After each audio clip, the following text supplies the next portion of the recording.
We are here to talk about community practice and creating community through mindfulness in your schools. And a little bit about us. We've been friends for 30 years, long time, on and off doing different things together. I'm a retired, lots of things. I've retired like 4 times. Primarily special education teacher, so that's the breadth of my work.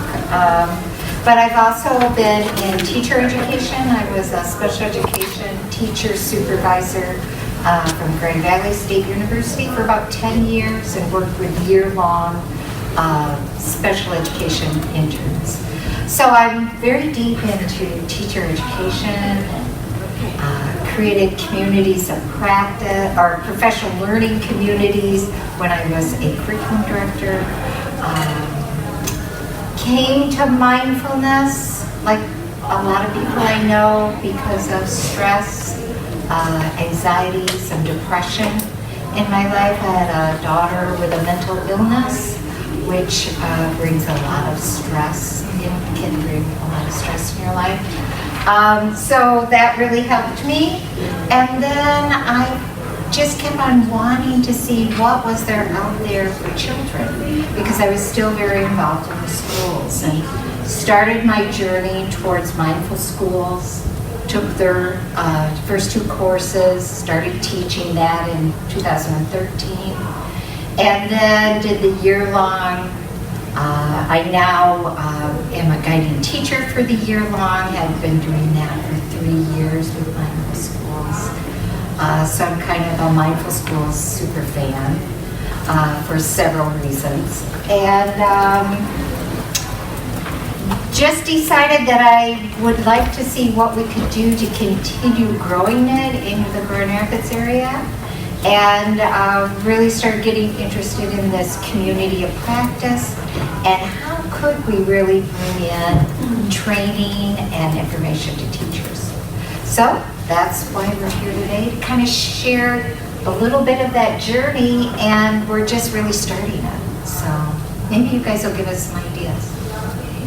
And I'm Doreen, my last name is Mangrum, and I started my journey in mindfulness through yoga at first many years ago, where what I call, they brought in some after yoga, somebody would come in and do meditation. I call it hippie meditation, because we used to just kind of all be a bunch of hippies sitting around thinking we were meditating. I don't know, that's what I call it anyways.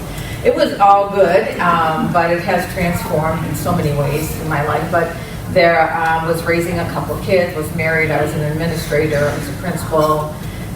So I was on medication for a while for anxiety and depression, and I took the yoga teacher training. I did the first 100 hours of that training, got really into mindfulness that way, and studied what you study when you start learning about yoga.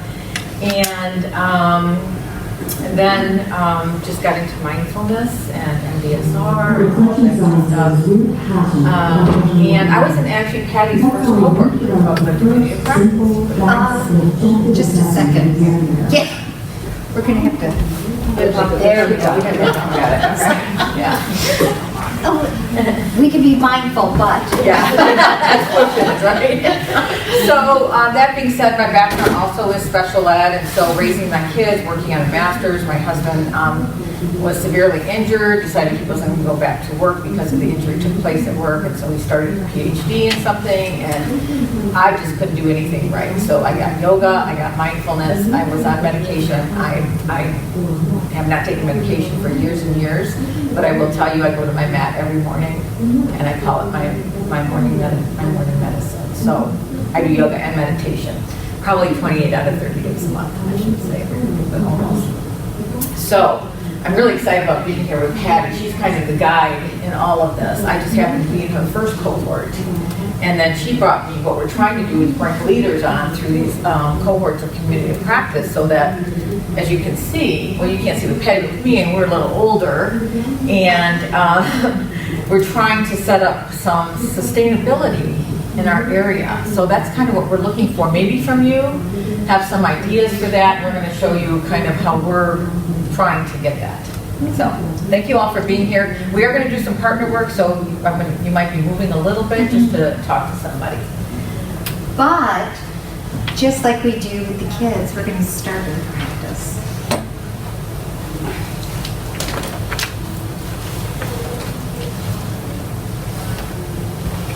You're doing it. You're doing it. I am? Okay, I'm in. Yeah. Okay, so let's, oh, I'm so excited. Thank you. I feel so honored. All right, so we're just going to put our feet flat on the floor. Just come into yourself, your hands on your legs. Gently close your eyes if you like, or gaze downward. And let's just notice where your hands are right now, if you would. Maybe feeling the cloth underneath them. Maybe they're cold. Maybe they're tingling. Just noticing. And what I want you to do is just come to the very top of your head. The point of your head that's closest to the sky. Notice where that is. Where's that point?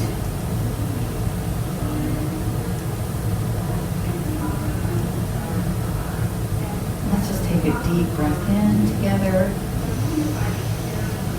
And exhale out all the way. Just coming into this present moment. I want you to come down and notice your ears, your nose, down to your neck and shoulders, maybe releasing those muscles a little bit. Letting gravity do what gravity does, letting the muscles float downward. And letting the skin just float over those muscles, floating downward. And down your back, let those muscles just relax. I know we carry a lot of tension in our back. Relaxing,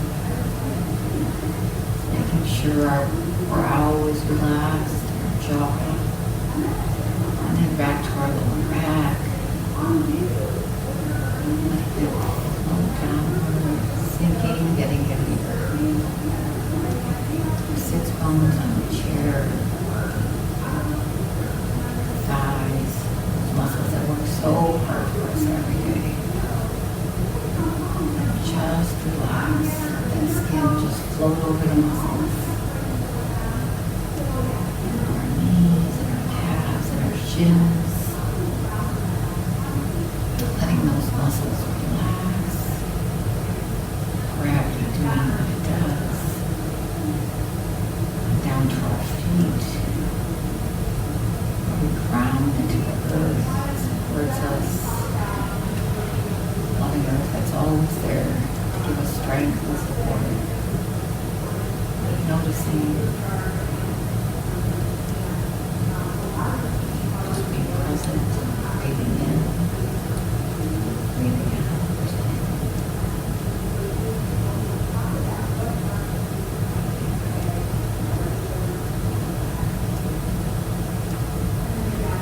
As we finish, I'm just going to leave you with the word community. Connection. And breathe that in and out of your breaths. Community. Connection.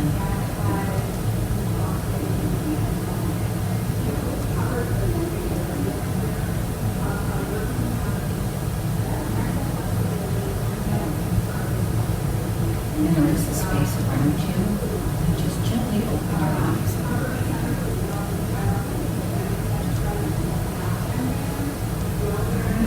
How's everybody doing? What do you guys notice? Notice anything special in this meditation? Anything? Body, mind? I lost my headache. You lost your I had a headache? little bit of a headache. Nice, good. Yes. Isn't it nice we always have access to that?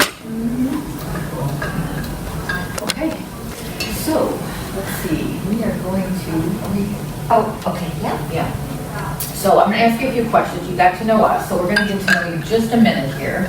So what I want you to do is stand up if you ever taught mindfulness in the past or are presently teaching it. Everybody look around, see who we have in the room. All right, you may sit down. Stand up if you're a certified teacher. No, just a certified teacher. Yeah, okay, all right. You may sit down. Yeah, we have to Clarify that, that's kind of cool, isn't it? Oh my gosh, that's such a cool thing. Yeah. Okay, now, if you work in the schools and you're some other staff, itinerant, social worker, counselor, stand up. Okay, so a couple of you, all right. Okay, both, yeah, a lot of people are both. doing When you're an both. itinerant, it's like, what am I? Yeah. Am I everything? Yeah. Yeah. Okay, and any other job that you have that we didn't get on in terms of the schools, or maybe you're not working in the schools? Yes. School administrator. School administrator, okay. I'm an outside provider. You're an outside provider. Yeah. Outside provider, nice, okay, we got everything, you guys, that makes me so happy, all right, now, please stand and do a tree pose if you're a yoga teacher. Oh my gosh, you guys are awesome. Thank you for humoring us. You guys are great. So we got yoga. It's so great how they mix, right? It's so wonderful. All right. Stand up if you have brought work to do while you're here at the conference. Administrator. Okay. All right, you can be seated. And stand up if you've Googled something since you've been here. Interesting. What have you guys Googled? Do you want to share? You want to know? Yeah, I kind of do. Sure. I do. I love it. There was I'm a school social worker, and there was a family that homicide, suicide, so social work, they've been touching basically all day, so I said, look it up on the patch. Ah, okay. Thank you. So I needed to read the article. Yeah. I googled Barnaby because he said he was an actor. Very good. I'm so curious about that. So what is he active? I couldn't. I'm Okay, not a couldn't find Googler. it. I'm a Googler. I tried once and I give up. I I don't think know. that's something you could be proud of. Yeah. I am not a good Googler. I'm not either. If my husband sit down together at the same time and try to Google the same thing, he's way ahead. Yeah. I don't know what I do wrong, really, but anyways, and what else have you Googled? I Googled him too. Yeah, that's good. Look at I Googled an Enneagram. It was mentioned at the last talk. Ah. So like a social, A psychological, lot of information. reflective Yeah. test. Thank you. You may be seated. Thanks, you guys. Anything else you want to share about yourselves that would be important for us to know? It's okay if you're not ready to share as well. So. Well, I just wanted to give you a little background on how we got to where we are this year to give people hope. I love what Barnaby's bringing to the conference is talking about growth and emergence. And 15 years ago, when I first started teaching mindfulness, just because I really love working in community with others, I started meetups, mindful meetups in the Grand Rapids area. So every month, or kind of every month, I would send out an invite. We have the Grand Rapids Center for Mindfulness in our community, and they allowed me to use their website to promote the meetups. So we kind of worked at community level, not necessarily schools, because I couldn't send it out to the schools. They wouldn't send out information, a mindful meetup, especially 55 years ago. So, so we would just get together and, you know, we'd have yoga people, we'd have teachers that were just dabbling into mindfulness. We'd get pediatricians, social workers, just a whole variety of people. And we just kept on getting together and sharing. Some people were teaching classes and they would share their brochures and flyers, and we would just keep doing that. And when I created the meetups, because I was a curriculum director in a former life, I created these 3 areas that I really wanted the meetups to be. So I knew we needed to start with the adult personal practice and care. So understanding the what and how of a personal practice, we're going to get into that. Sharing one another's personal practice, talking about doing retreats. And then I really wanted to get into student lessons, you know, look at all the different programs people were using. Let's talk about those. Let's get really good at teaching mindful breathing. And then I knew we needed community sharing and caring. So we wanted to be asking ourselves, what are we doing to support mindfulness in schools? What are we doing to support our teachers? And then how are we serving our community?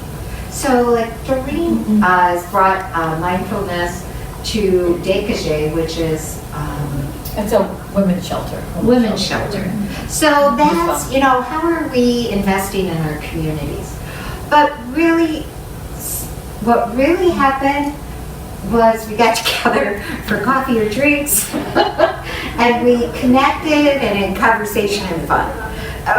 By the time everyone shared what they were doing and all that, the hour was gone and there was really little time to get into those other areas. So, but I had this vision, right, of what was going to happen.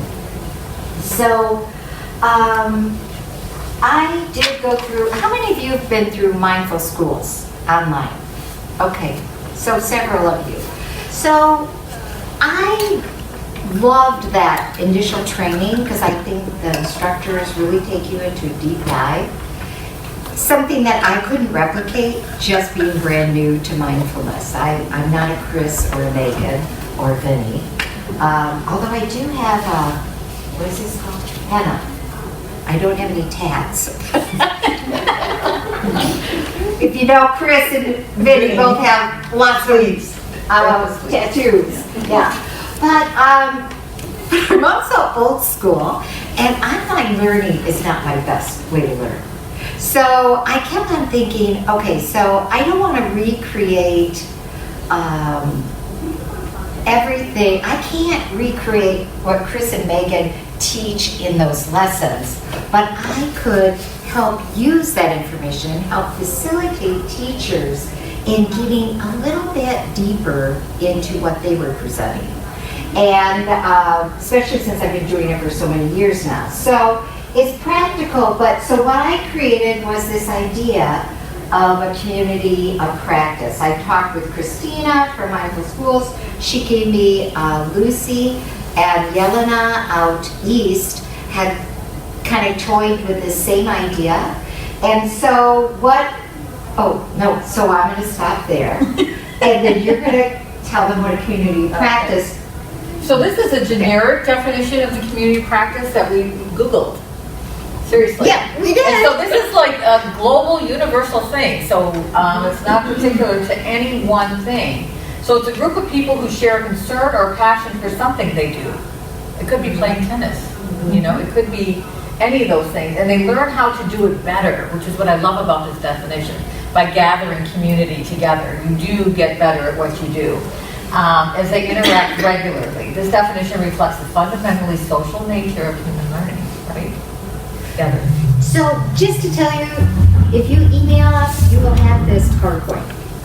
Right? We don't keep anything. Yeah. Yeah.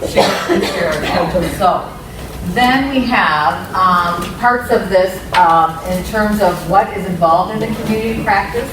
You have the topic, the community, and the practice. Those are the three main things. So where members are brought together and they share whatever is the learning topic. It can be, you know, anything. You know, maybe baking. It's just that kind of thing. The community is their collective learning, like we're doing here, right? Are we not doing collective learning? That's what that is. And then the practice, to produce resources that affect their practice, whether it affects us separately or together, but we give each other resources. So you may give me a resource, I may take it and go teach with it tomorrow, or we may sit together and develop a resource. So whatever that looks like in terms of the practice. So that's kind of the parts of the generic definition of community of practice. So what we did was create this mindfulness community of practice where we creating connection purposely and care as we collaborate together. We support and build upon the teaching practices within the Mindful Schools curriculum. But if you're using Learning to Breathe or Peace in Schools, you can take whatever you're doing and implement this model. It's just really, it can be used in any practice, anyway. And then coaching in the implementation and sustaining of mindfulness practices in schools. So we're kind of into that role where we've done it enough that we can now feel like we can help others who are just starting out. Because what I found with a lot of people taking the online Mindful Schools classes is they might go, yeah, but I still don't know how to do it in my classroom, right? It was just not enough without that in-person conversation. So let me just add back to that Yeah. a little bit. So one of the things with me, whenever the first group was, a couple years ago, 2 years anyways, ago. 2 years ago. What happened was, so I went to the community practice. I think I only made 3 meetings. And, but through that, I met somebody that I was always a secondary person. I taught secondary special ed, and I was a secondary administrator. Other than special ed director, I was a secondary principal, is what I want to say. So, but what that gave me when I joined this community practice was I was doing the Mindful Schools, and we're going to learn a little bit more about how that works. But it brought together it was just a way of feeling supported and that we're okay and you can go do this in the classroom. So even now, 2 years later, I know the secondary teacher that was in there with me, and that I also went and observed in the elementary, because I didn't have a classroom at the time. I was an outside supporter. What did you call yourself? Provider. An outside provider. So I observed Patty, and I observed somebody in our cohort that was actually teaching. It was a wonderful experience, just a wonderful experience. And then I volunteered at that district's alternative school to teach the secondary curriculum. So there's a lot that I gleaned from that whole community practice, and I just wanted to share it. Well, that creating, supporting, and coaching was up there. So. That's a great point, is that there's so much more than just the association. Yeah, and then, yeah. And it's not that we know more than really anybody that's in the cohort, because they all come from different backgrounds and share different things, and yeah, it's just kind of us guiding. So what we did was we took Mindful Schools. If you're not familiar with them, they have 2 basic beginning classes. The first is a 6-week online called Mindfulness Fundamentals, and it teaches the adults how to have a personal practice. So we bill that as teacher wellness when we're packaging this. So what we did last Monday, we're in our 6th cohort, and we met with 15 teachers, and we had our first COP. The online portion begins this Friday, tomorrow. So they haven't had anything online, but we met with them. We did community building exercises with them. We kind of did a little bit about mindfulness, but really it was more about connections. And I do want to clarify one thing.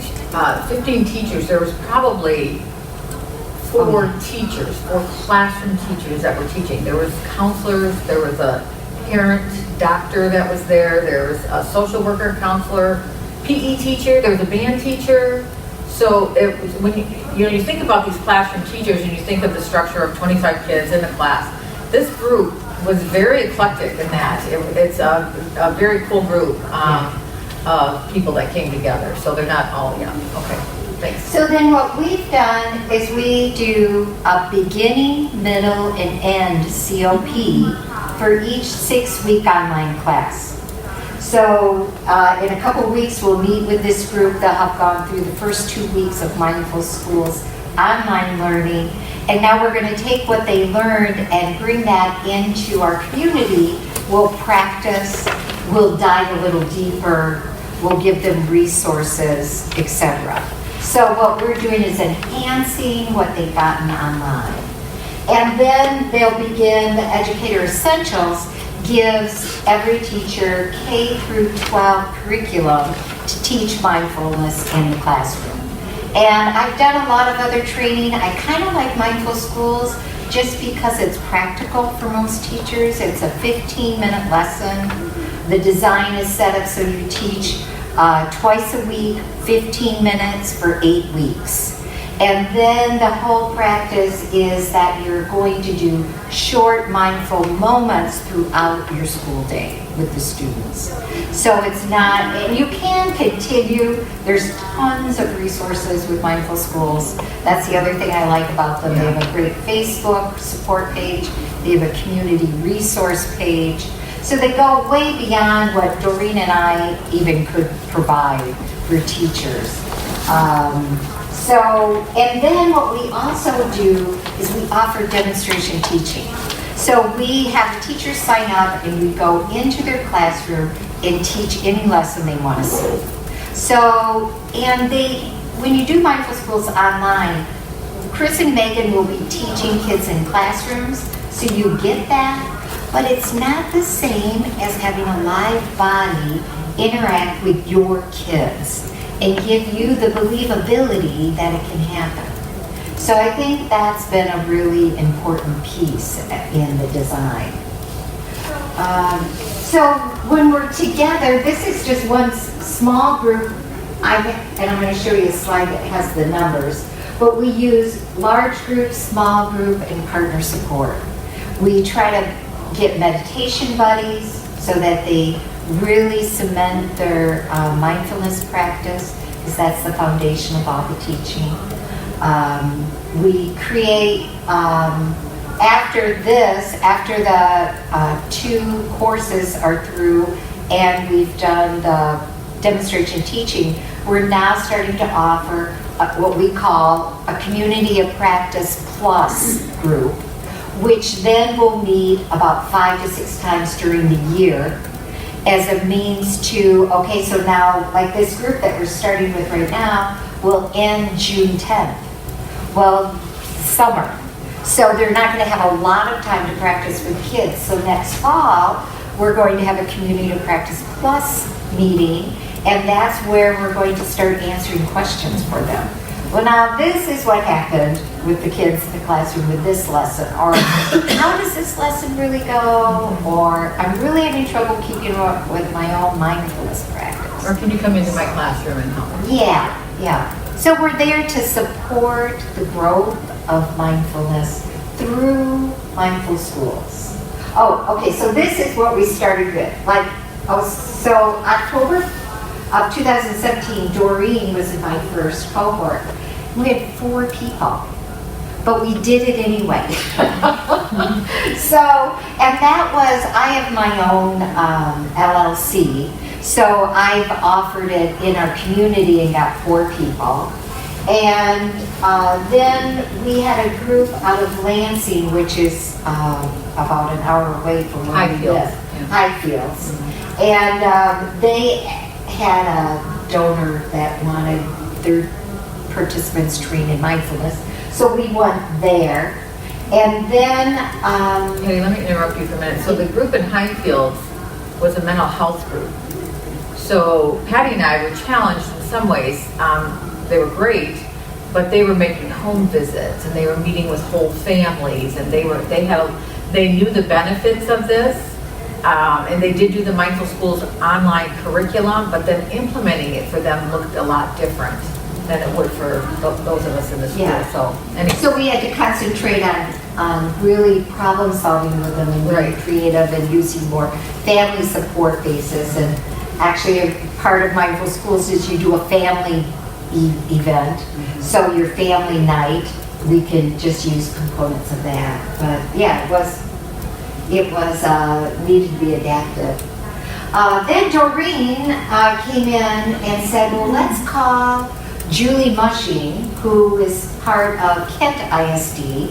In Michigan, we have intermediate school districts, and Kent ISD serves over 22 school districts, so it's a large intermediate school district.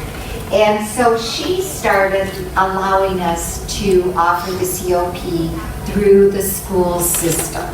And that was key, because just being an outside provider person in the community, you just don't have the credibility. Even though I worked for Kent ISD for several years myself, but that seemed to be a real key piece to getting where we are. So we had 2 other COPs at Kent. I was contracted outside again, that area from Grand Haven, did a cohort of 10, and now we've built enough. So those 4 people, that first cohort, had connections in their school building talking about how they had taught it and how it was working. And so then they got other people who were interested in it to grow. And so it's been very slow, but to say that we now have 15, I think speaks well of the slow growth. That it was great that we said we could do it with 4. So, Nice start. yeah. And now we're kind of into, at Kent ISD, offering a group in October, every October, and then in March, because that's where it fits. I've done summer, and it's really hard to get the teachers to come in for the in-person. They signed up, but I would get half the group. So I just, through playing with what works, and September doesn't work well with teachers because they're too overwhelmed with getting classes started. So the October portion seems to work really And well. we do kind of have to meld it with mindful schools and how they offer their courses. Right, yeah, that is they have only at certain days that each of the trainings start on. So like, they have this group starting this Friday, Mindfulness Fundamentals. Can I ask you, Yes. who pays for it? So that's a great question. Right now, the teachers are paying, and a lot of them get the schools to pay for it. They can get 3 graduate credits for taking both of those courses, and we have graduate credit through Pacific University at $98 a credit hour. So a lot of teachers get extra, and then we have sketches in Michigan. We have SCEUs for social workers, and then for teachers. So Kent ISD 45, they get 45 by Yeah. coming to, doing the online class and coming to all of the face-to-face. And we are, like Barnaby kind of mentioned, we are working at trying to get a grant through Steelcase Foundation in the Grand Rapids area. That would, Doreen and I have worked on a 3-year grant model where we would have teachers go through the COP. We would have 1 or 2 teachers start going through the year-long, and then we would start mentoring the year-long people to carry on. Mostly because we both really want to retire sooner or later. I mean, we're old. I'm old, she's younger. So we're very involved in trying to sustain this practice when we're not around. So it's more, how do we build capacity and growth? Yes. So, just so I understand just the structure of how this works, is that the teachers or participants, they sign up through like the online mindful schools, like fundamentals. And they actually signed up through the intermediate school district, and she took care of everything. So is it a different cost for what you do and participating in that? Yes, so any school, like if you had 5 to 10 teachers that wanted to take Mindful Schools, you can get it at a 50% discount. So what we do is Kent ISD facilitates all the payment. So they pay Kent ISD, we have it set at $550 a teacher. So what that does is Kent ISD pays Mindful Schools that 50%, and then the rest pays for us, for our time, which isn't a lot. It's not a moneymaker, but it gives us enough money to pay for things we bring in and resources and a little bit of our time. There's no one right way to do that. My hope is that, like right now, I have a teacher that went through last cohort, and he wrote a school grant to fund 17 people in his district to go through this model with me. But I'm going to bring him as my co-partner because he's going to go through the year-long. And then he will be prepared to carry out in his district without me or with minimal support. So that's the whole idea. Is the year-long program really gives a lot of depth to people's understanding, but it's pretty expensive. It can cost $4,000 to $6,000 plus a lot of time. Yeah. So not everybody can do that. So we're trying multiple ways to build capacity, but I think there's more than just mindful schools. I mean, I think that, yeah. There's other. So the other thing too is one of the barriers is that teachers are teaching all day, right? So to bring them up in leadership roles, depending on their school and how they operate, would be wonderful. But the ancillary staff have sometimes more of an opportunity to rise up to those leadership roles in a lot of the districts. That's just the way it works out. So anyways, just as a little bit of a barrier sometimes with teachers who are so love it and want to do it, but they're just in their classrooms, and it takes time. It takes training, it takes effort. Yeah, so. Do you guys have any other questions? Yeah, it's a good time for questions, actually. I have a thought, or maybe a question if anyone else has an answer. We have I've been implementing practices in the classroom. I feel like it's high school. Yeah. It's a community of kids I wouldn't have expected to be receptive, and yet they are. If nothing else, they just like the quiet, and they just really do like being forced to be away from their phones and everything. Yeah. I don't really feel like in those moments they're experiencing anything that is really at the heart of a genuine mindfulness experience. And I personally feel comfortable with that because I feel like it's teaching them the mindset of what, and just modeling for them this is valuable, it's worth stopping for, it's a habit to create, and so it's more just about introducing the idea. Yeah. But sometimes I feel like it could be counterproductive because I don't really know. Like, I remember doing one mindfulness thing in a PE class, but it was a full period, and I remember being profound. I remember being like, where did this come from, and why didn't it go anywhere? With this, I feel like it's just 5 minutes of quiet, and I am a little bit nervous that it's going to be counterproductive, and that it's like not really a space for them. There's so much social pressure and noise. They're not like truly like grounding themselves. And so I'm just curious if that's been a thing you've heard over time and what you think, and I don't know, I just am looking for someone to play with that. Can I respond to that? So I taught at the alternative ed, right? Yeah. And so there were days I felt like that. Yeah. I did the whole 16 lessons twice a week, and then I did some extra lessons because the state assessment was coming up, so I did the assessment lesson twice, a couple times. And what I will tell you is that it has an impact on kids. And the reason I know this is because, first of all, they came back. So they had to come out of classes to come to me. Right. Okay. So, and sometimes I had a lot of kids, sometimes I had a few. So that's hence the alternative.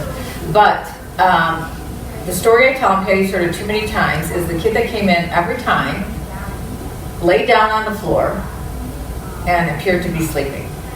So I'd ask him, Cody, do you want to join the circle? No. So, okay. So there he sat. Now the kids didn't pay attention, it was fine. So we'd go on, and then probably by the 10th, no, probably even later, maybe the 12th lesson, he was sitting, when I got there, he was sitting up. He had his hood on, his little hunched over like this, and I thought, okay, this is good, I like this.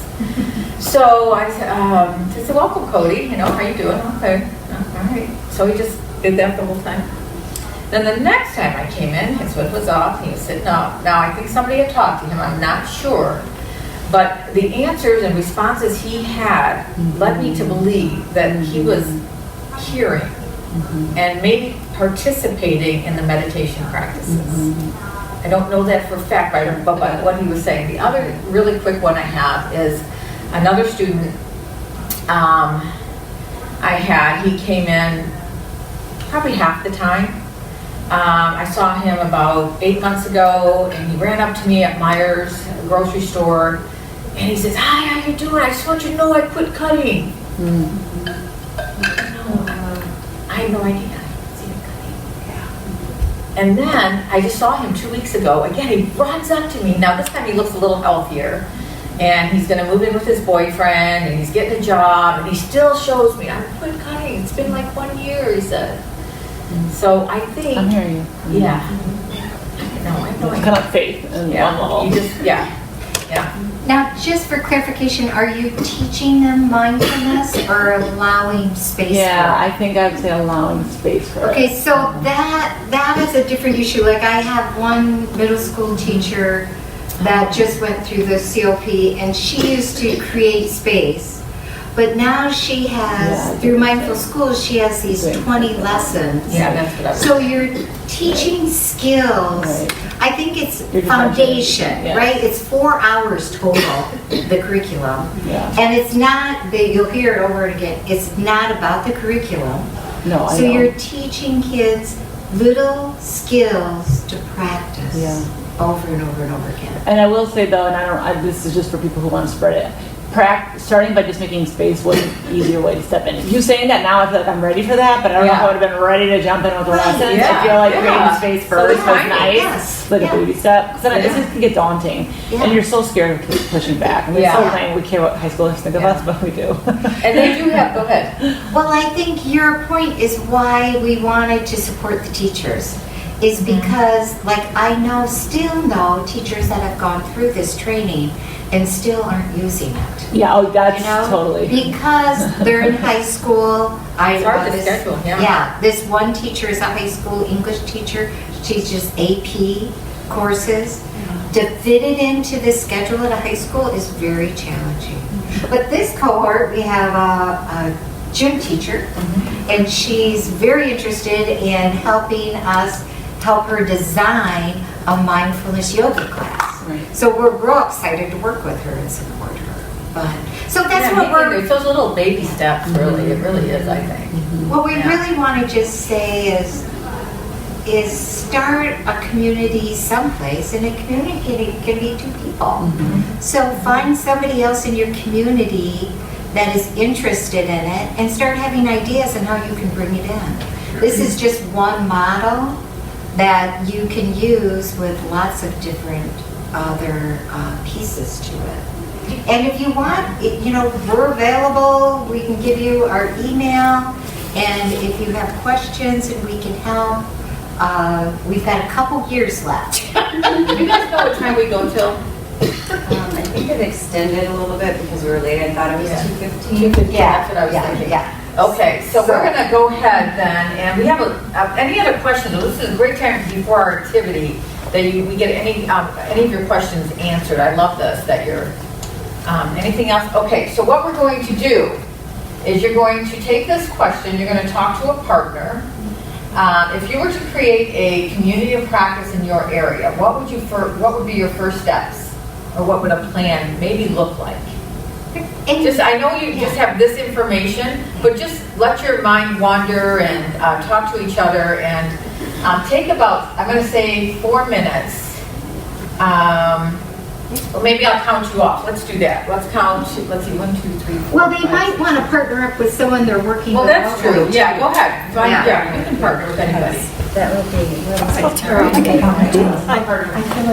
And it could be, what did Barnaby said? What are your Lake connections? Forest. Yeah. Anyway, do a little brainstorming on what would be next. High school? Content teacher? Oh, nice. Oh, good. Thank you. You're good? Okay. You said you're administrator. I am. I was a building principal. They had a middle school and then I moved to elementary school. Yeah. It was a good chat. Yeah, it was awesome. And then I moved into, I'm coordinator of school. You know, let me move closer to you. So I'm coordinator of school. Maybe we'll just go around. Or school climate. So I actually do community of practice. So dark over here. And engagement practices, so I'm familiar with that. It's good though. Developing, bringing people together. Try to.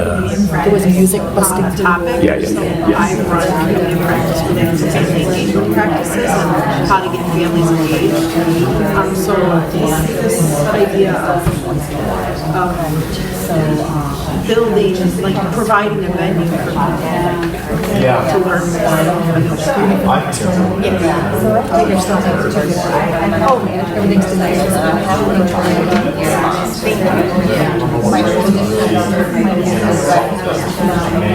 Yeah. and this is what I'm doing now.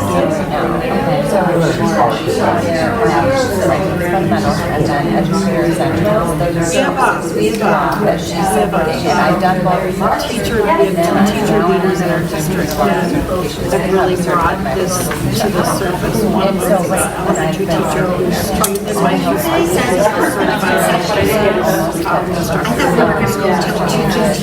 She's been building some momentum. yeah. I'm the one that's Another teacher comes in with mindset coaching. And so we have this wonderful opportunity to these two teacher leaders from we're all really build. And our mindset teacher he now has 4 sections, full sections of high school. Each of these periods where he's actually getting to this as an elective course, so it's a leadership mindset coaching class. It's unbelievable. one day a week. So I do that.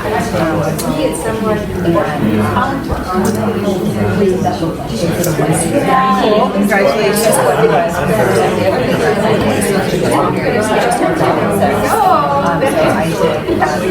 Once a quarter, and then combine the 2 questions,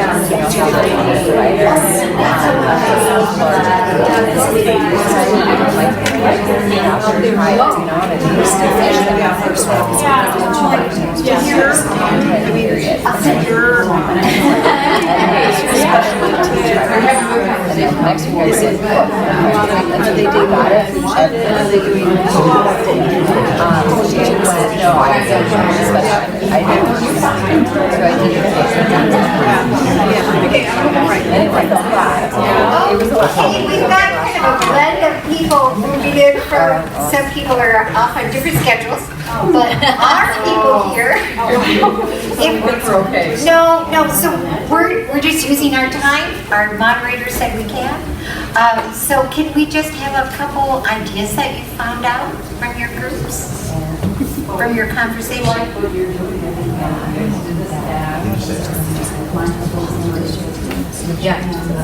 Or as an outside provider, I'm looking to transition someone out of school. You're thinking, oh, great job change. The Yes. first step though is really meeting